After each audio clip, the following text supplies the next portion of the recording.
निश्चित वस्तुओं या व्यक्तियों को केंद्र में रख करके उन्होंने लिखा। और आज हमारे जो द्वितीय जो विशिष्ट अतिथि हैं,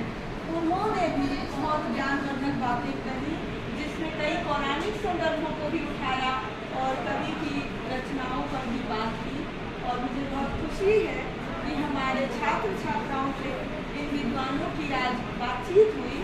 क्योंकि ये बहुत ज़रूरी है कि नई पीढ़ी से पुरानी पीढ़ी की मुलाकात हो, क्योंकि इन लोगों ने वर्षों की तपस्या की है, साधना की है, उसके बाद ज्ञान अर्जन किया है।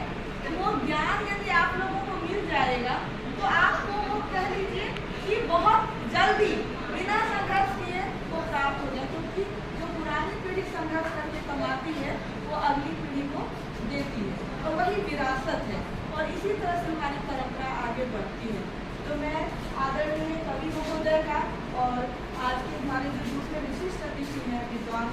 दोनों ही अतिथियों का मैं बहुत ही हृदय से धन्यवाद करती हूँ, अपने महाविद्यालय की तरफ से, प्रधानाचार्य की तरफ से और सभी प्राध्यापकों एवं गैर शैक्षणिक सदस्यों की तरफ से और अपने छात्र छात्राओं की तरफ से। इसके साथ साथ मैं अपने प्रधानाचार्य महोदय को भी बहुत धन्यवाद देती हूँ, यद्यपि वो यहाँ उपस्थित नहीं है, लेकिन उनके सहयोग के बिना हम लोग महाविद्यालय में कोई भी कार्यक्रम नहीं कर सकते हैं। अपने सभी शिक्षक साथियों और गैर शैक्षणिक सदस्यों का भी धन्यवाद करती हूँ, जिन लोगों ने कदम कदम पर सहयोग किया। और अपने सभी उन विद्यार्थियों का